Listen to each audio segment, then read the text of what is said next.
Bismillahirrahmanirrahim. Assalamu alaikum students. This is our third lecture of science for class 7. Chapter number 1 heating and cooling. तो हम transfer of heat को study कर रहे थे. Previous lecture में हमने 2 मेथड्स पढ़े. अब थर्ड है जो हीट ट्रांसफ़र करने का वन प्लेस से अनदर, रेडिएशंस.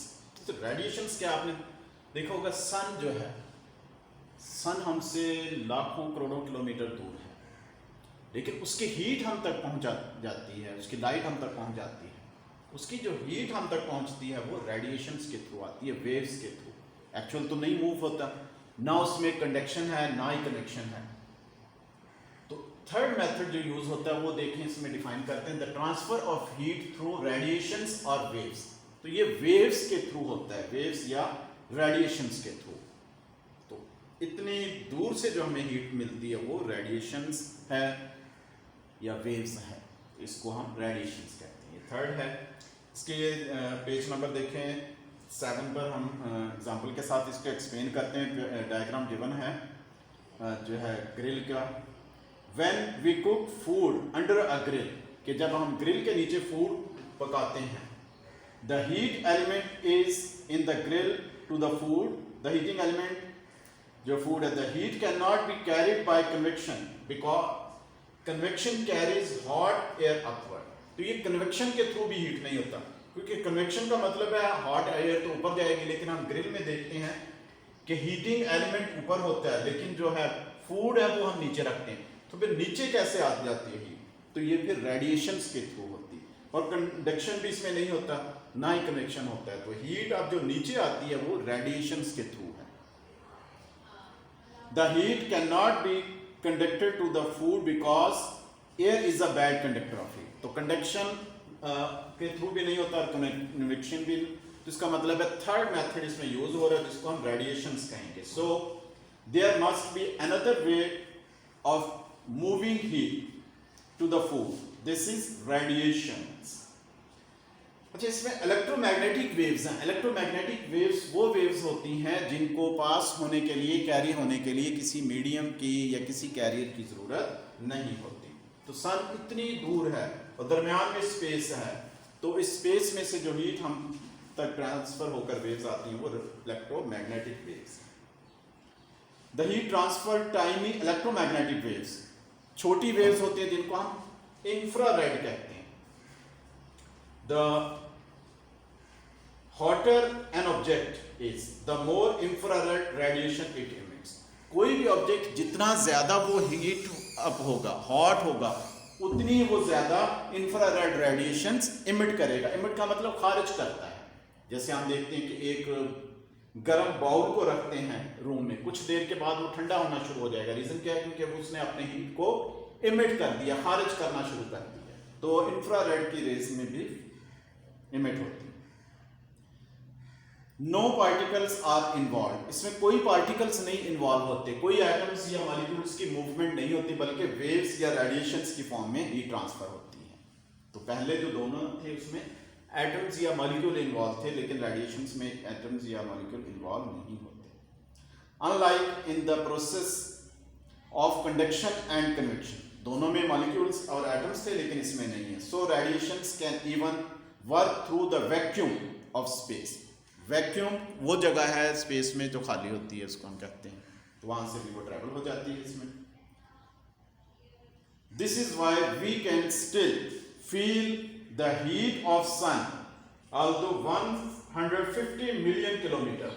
सन हमसे कितना दूर है? 115 मिलियन किलोमीटर. इतनी दूर से अगर हीट हम तक आती है तो वो रेडिएशंस या वेव्स की फॉर्म में आती है. नेक्स्ट हम देखते हैं एमिटर्स एंड एब्जॉर्बर क्या है. Emitters and absorber.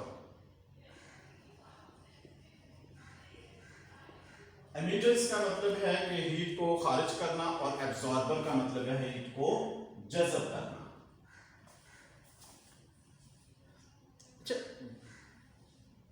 जो डल और डार्क कलर्स होते हैं वो गुड एब्जॉर्बर भी होते हैं और गुड एमिटर भी होते हैं। कोई ऑब्जेक्ट जितने ज़्यादा हीट जज़ब करते हैं उतना ही वो हीट खारिज करने की सलाहियत रखते हैं। इसी तरह जो वाइट ऑब्जेक्ट्स हैं या लाइट या शाइनिंग है वो ना जज़ब करते हैं ना ही हीट को खारिज करेंगे। इसको हम कह सकते हैं हीट को रिफ्लेक्ट कर देते हैं। Some surfaces are better at emitting, emit होता है गिविंग, देना हीट को, ये खारिज करना, thermal radiation than others. Good emitters of radiation are also good absorber. जितनी कोई ऑब्जेक्ट हीट जज़ब कर सकता है उतना ही वो तेजी से खारिज कर सकता है। वाइट और सिल्वरी सर्फेसेस, चमकदार शाइनिंग या वाइट सरफेस है वो पुअर एब्जॉर्बर है क्योंकि वो हीट को रिफ्लेक्ट कर देते हैं, तो जल्दी वो ना गर्म होंगे ना फिर वो क्योंकि हीट तो उन पर पड़नी नहीं, ना वो हीट दे सकते हैं ज़्यादा ना ही वो ले सकते हैं।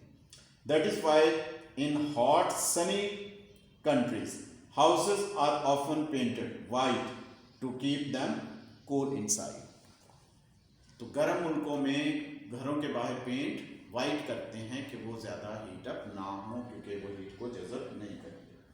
क्वेश्चन हम इसमें बना सकते हैं पहले तो रेडिएशंस का,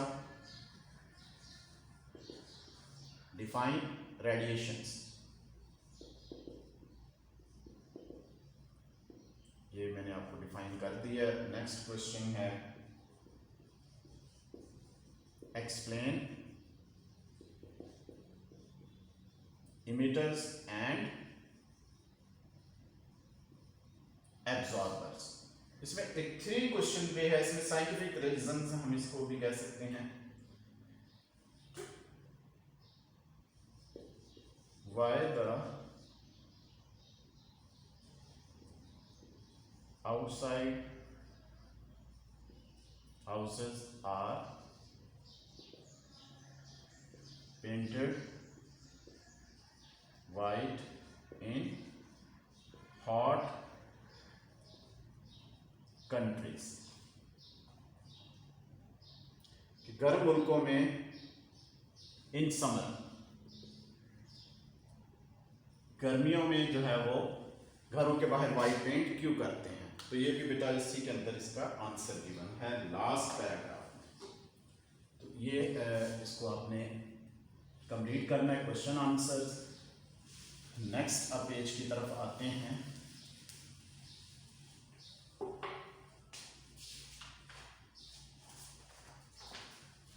कंपेयरिंग एमिटर्स, एमिटर्स को कंपेयर करते हैं कि हीट खारिज कौन करता है या जैसे अगर हम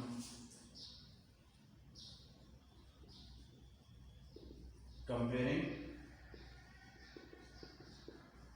एमिटर्स कंपेयर करते हैं कि डार्क और लाइट कलर्स में, 2 metal cans are filled with water. ये 2 मेटल के कैन ले लेते हैं, दोनों में वाटर फिल कर देते हैं। ये कैन ए है और ये बी, सेम वाटर रखते हैं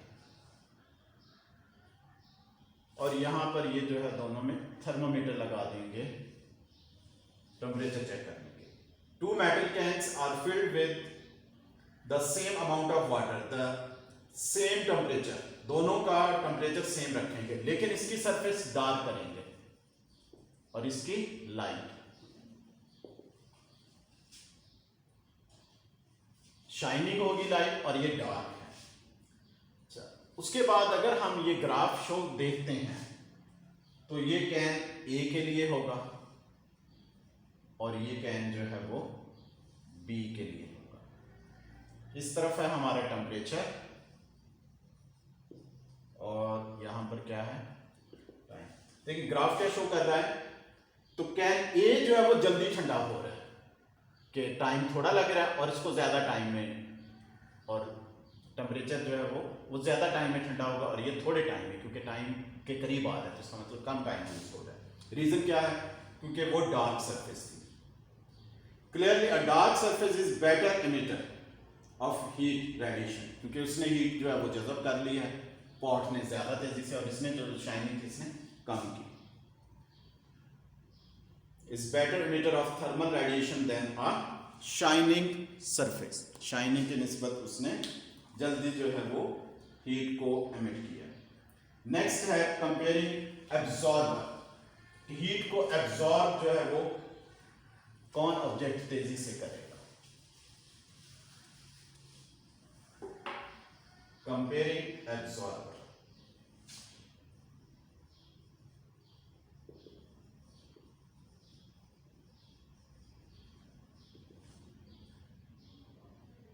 ये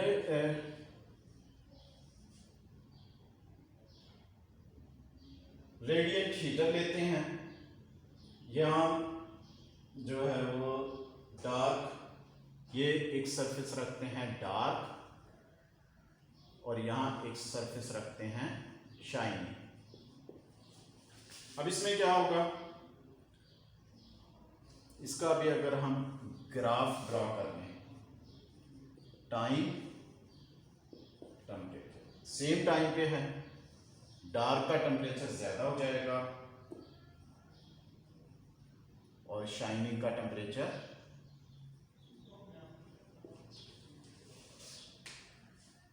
कम होगा। देखिए two metal plates, one shiny and one dark, आप डायग्राम देखें अपने बुक पर बेटा, हैव थर्मोमीटर्स, दोनों के पास थर्मोमीटर्स हैं, अटैच टू देयर बैग्स, दोनों के बैग के साथ थर्मोमीटर अटैच है।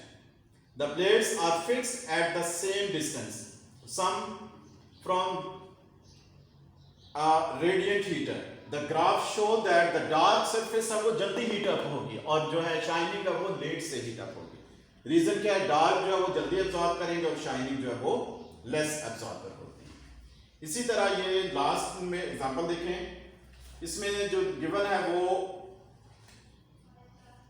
सम बिल्डिंग्स हैव सोलर पैनल्स होते हैं ऑन द रूफ, छतों के ऊपर लगाए हुए होते हैं solar panels, use thermal radiation use करते हैं from the sun to heat water. तो ये पाइप्स लगे हुए होते हैं वाटर के, वो हीट पानी को गर्म करने के लिए यूज करते हैं। यहाँ पर the blackened layer absorb the radiant, ये देखें इसके जो ब्लैक लेयर है वो ज्यादा हीट एनर्जी को एब्जॉर्ब करेंगी, and warm up the water flowing in the pipes, तो पाइप्स के अंदर जो वाटर है वो जो है हीट अप होना शुरू हो जाएगा। तो फिर घरों की जो रूफ्स होती हैं या जो दीवारें होती हैं उनके अंदर पाइप्स लग होते हैं, तो वो पाइप्स का जो है वो रेडिएट करेंगे हीट और इस तरह कमरों को गर्म करने के लिए, हीट अप रखने के लिए इस्तेमाल किया जाता है। तो इसमें टेस्ट है योरसेल्फ, ये बेटा आप लोगों ने खुद करना है, बाकी जो क्वेश्चन आंसर मैंने आपको लिखवा दिए हैं तो इसके भी आप बना सकते हैं, कंपेयरिंग एमिटर्स और कंपेयरिंग एब्जॉर्बर्स। तो आज का हमारा जो है टॉपिक कंप्लीट हुआ, इंशाल्लाह नेक्स्ट में मिलते हैं। होमवर्क बेटा आप लोगों ने साथ साथ करते रहना। ओके, थैंक यू, अल्लाह हाफिज़।